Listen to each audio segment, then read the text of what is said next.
Alhamdulillah, Alhamdulillahi Rabbil ardi was sama. Khalaqa Adama wa 'allamahul asma. Wa asjada lahu malaikatahu wa askanahul jannata daral baqa. Wa haddarahu minasy syaitani 'alal a'da. Wa ja'ala ad-dunya li dzurriyyatihi dara amalin la dara jazaa. Tajallat rahmatuhu bihim fatawalatir rusul wal anbiya. Nahmaduhu tabaraka wa ta'ala ala nu'amai was sarra wa nasta'inuhu alal ba'sa'i wad dharra wa na'udzu billahi min jahdil bala wa darkis syaqa wa 'adwadid da wa syamatatil a'da. Wa nas'aluhu aisas su'ada wa mautas suhada wal fawza bil qada. Asyhadu an la ilaha illallah wahdahu la syarika lah, laisa lahu andada wa la ashbaha wa la syuraka. Khalaqas samawati wal ardi fi sittati ayyamin wa kana arshuhu 'alal ma'. Wa asyhadu anna sayyidana Muhammadan abduhu wa rasuluh, khatimur rusuli wal anbiya, imamul mujahidin wal atqiya. Allahumma salli wa sallim wa barik ala sayyidina Muhammad wa ala alihi wa ashabihi al-ajillah. Amma ba'du, usikum wa nafsi bi taqwallah. Ya ayyuhalladzina amanu taqullaha haqqa tuqatih wa la tamutunna illa wa antum muslimun.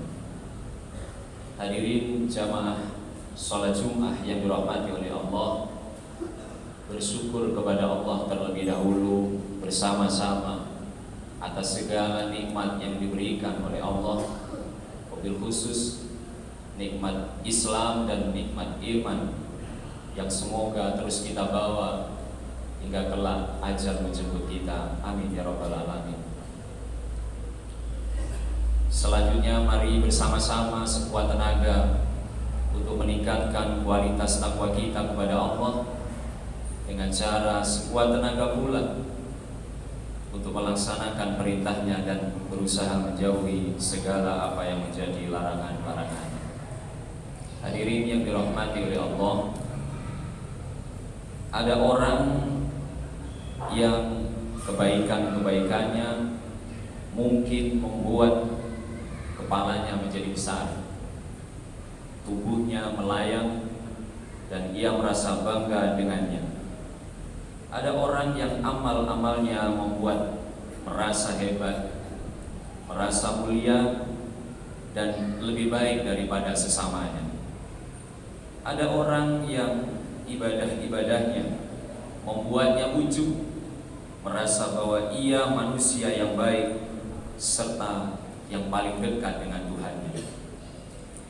Tak usah melihat jauh-jauh siapakah itu, barangkali di antaranya kita sendiri. Pernahkah kita terbangun di tengah malam atau sepertiga malam terakhir, memaksa mata kita yang ngantuk agar membuka, lantas mengguyurnya dengan air wudhu demi bisa bercengkerama dengan Tuhan dalam keadaan syahdu bertahajud? Hal itu tentu baik, bahkan sangat baik sekali. Yang kita khawatirkan adalah, pernahkah ketika usai bertahajud ada di dalam hati yang paling dalam sana terdetak sebuah pikiran, di luar sana orang-orang masih tertidur pulas sementara aku terbangun bertahajud. Tentu aku lebih baik dari mereka. Adakah barangkali di antara kita wanita-wanita muslimah yang sudah menutup auratnya dengan benar, berhijab dengan secara syar'i, Padahal di tengah-tengah kehidupan yang heterogen, yang berwarna-warni, bahkan mayoritas belum menutup aurat dengan sempurna, tentu itu keputusan yang baik, bahkan baik sekali. Namun yang dikhawatirkan adalah hadir dalam pikiran kalimat "aku tentu lebih baik dibanding para muslimah di sekitarku yang auratnya belum tertutup dengan sempurna." Guru-guru kita mewasiatkan kepada kita, jadilah orang baik, tapi jangan pernah merasa lebih baik. Jadilah orang yang soleh, tapi jangan pernah merasa soleh. Teruslah menjadi pribadi yang berakhlak mulia, tetapi jangan merasa mulia. Karena ketika kita sudah merasa baik, merasa mulia, merasa soleh, saat itulah kita sedang memberi ruang bagi iblis untuk menularkan virus sombongnya. Kita angkuh dengan kebaikan kita, dan kita takabur dengan ibadah kita. Dalam sebuah hadis disebutkan, al-kibru batarul haq wa ghamtun nas. Jadi takabur itu adalah menolak kebenaran dan merasa diri kita lebih baik daripada yang lain. Hadirin yang dirahmati oleh Allah, lebih baik kita merasa hina dibandingkan kita merasa mulia. Lebih baik kita merasa banyak celah dibandingkan merasa sempurna. Lebih baik kita merasa banyak dosa dibandingkan merasa banyak pahala. Bahkan dalam Islam, dua ciri orang yang beruntung adalah orang yang usai berbuat baik dan melupakannya kebaikannya, dan orang yang usai berbuat dosa, dia selalu teringat dengan dosanya lalu berusaha untuk bertaubat kepada Allah. Oleh karenanya, sesuatu yang layak kita syukuri dalam hidup adalah hadirnya keinginan dalam hati kita untuk selalu menjadi orang yang baik. Ketika di dalam hati kita ada keinginan untuk menjadi orang baik, berarti di waktu yang sama kita sedang merasa bahwa diri kita masih jauh dari kategori yang baik. Kita merasa masih terlalu banyak salah, banyak celah, banyak kekurangan yang ingin kita perbaiki sebelum kita benar-benar menghadap Allah Subhanahu wa taala. Imam Al-Ghazali pernah ditanya oleh muridnya, "Wahai guru, apa hukumnya orang yang tidak mau lagi berjamaah di masjid? Apakah haram? Apakah makruh? Ataukah bid'ah?" Mendengar pertanyaan itu, Imam Al-Ghazali menjawab, "Hukumnya kamu harus mengajaknya ke masjid. Tugas pendakwah adalah mengajak kebaikan, bukan mengejek keburukan. Tugas kita adalah mengajak, bukan menghakimi." Saat menyaksikan orang lain berbuat maksiat dan berbuat dosa, kita lebih mudah merasa lebih mulia ketimbang memandang dia sebagai manusia yang masih berproses menuju kualitas diri yang masih mungkin berubah, bahkan lebih baik dari kita. Saat melihat orang yang berbuat salah, kita cenderung lebih mudah meremehkannya ketimbang melihatnya sebagai kesempatan yang disediakan oleh Allah untuk kita menambah puing-puing kebaikan. Betapa indahnya jiwa yang bisa berbuat baik tanpa merasa lebih baik dari orang lain.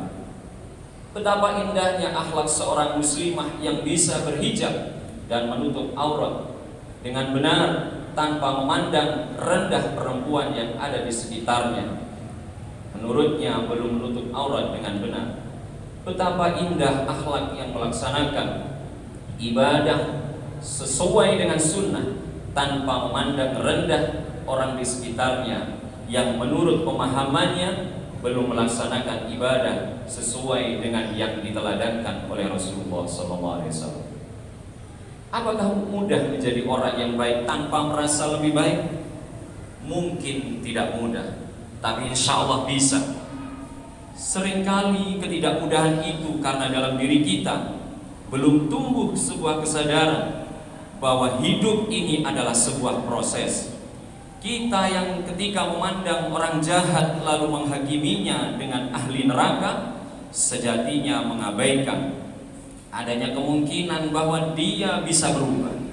Padahal selama manusia masih hidup, selama itu pula beragam kemungkinan bisa terjadi.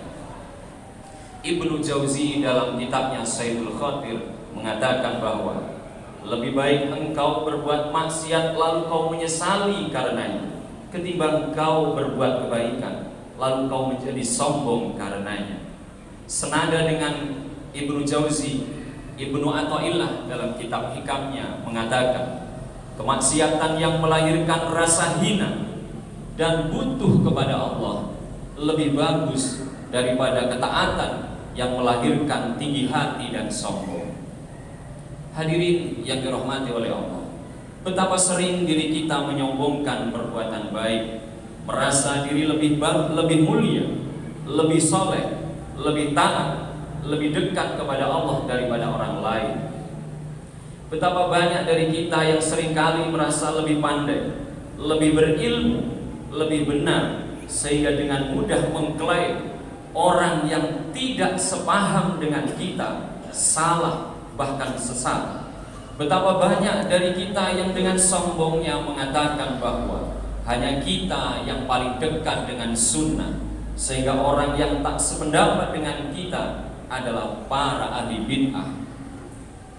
Hadirin yang dirahmati oleh Allah, berbuat baik sajalah tanpa perlu merasa lebih baik. Alim itu baik, tapi merasa alim itu kesombongan. Soleh tentu hebat, tapi merasa soleh itu adalah keangkuhan. Tekun beribadah itu baik, tapi merasa mulia itu adalah tipuan setan.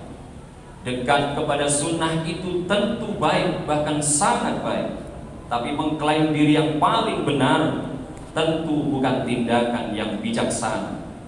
Berhijab itu tentu baik, bahkan sangat baik, tapi memandang rendah yang belum berhijab itu yang tidak baik.